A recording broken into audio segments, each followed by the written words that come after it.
దేశ ప్రజలకు దీపావళి పండుగ ఆనందాన్ని రెట్టింపు చేస్తామని ఇటీవల ప్రధాని మోదీ ప్రకటించారు. ఈ నేపథ్యంలో సెప్టెంబర్ 3న కేంద్ర ఆర్థిక శాఖ మంత్రి నిర్మలా సీతారామన్ అధ్యక్షతన జీఎస్టీ సమావేశం జరిగింది. ఈ సమావేశంలో ఏపీ, తెలంగాణతో పాటు అన్ని రాష్ట్రాల ఆర్థిక మంత్రులు పాల్గొన్నారు. ఢిల్లీలోని సుష్మా స్వరాజ్ భవన్లో ఉదయం 11 గంటలకు సమావేశం ప్రారంభమైంది. ఈ సమావేశంలో జీఎస్టీ రేట్ల మార్పులపై కీలక నిర్ణయం తీసుకోనున్నారు.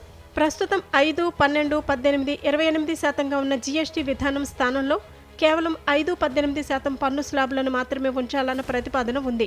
ఆరోగ్య, లైఫ్ ఇన్సూరెన్స్ రంగంలో జీఎస్టీ రేట్ల తగ్గింపు వినియోగదారులకు ఊరట కలిగించనున్నట్లుగా తెలుస్తోంది. చిరు వ్యాపారాల పర్మిషన్లు సులభతరం చేయనున్నారు. జీఎస్టీ సంస్కరణలో భాగంగా ఆహార ఉత్పత్తులపై పన్నులు తగ్గిస్తే వచ్చే 3 నెలల్లో వినియోగం బాగా పెరుగుతుందని Britannia industries MD CEO Varun berry తెలిపారు.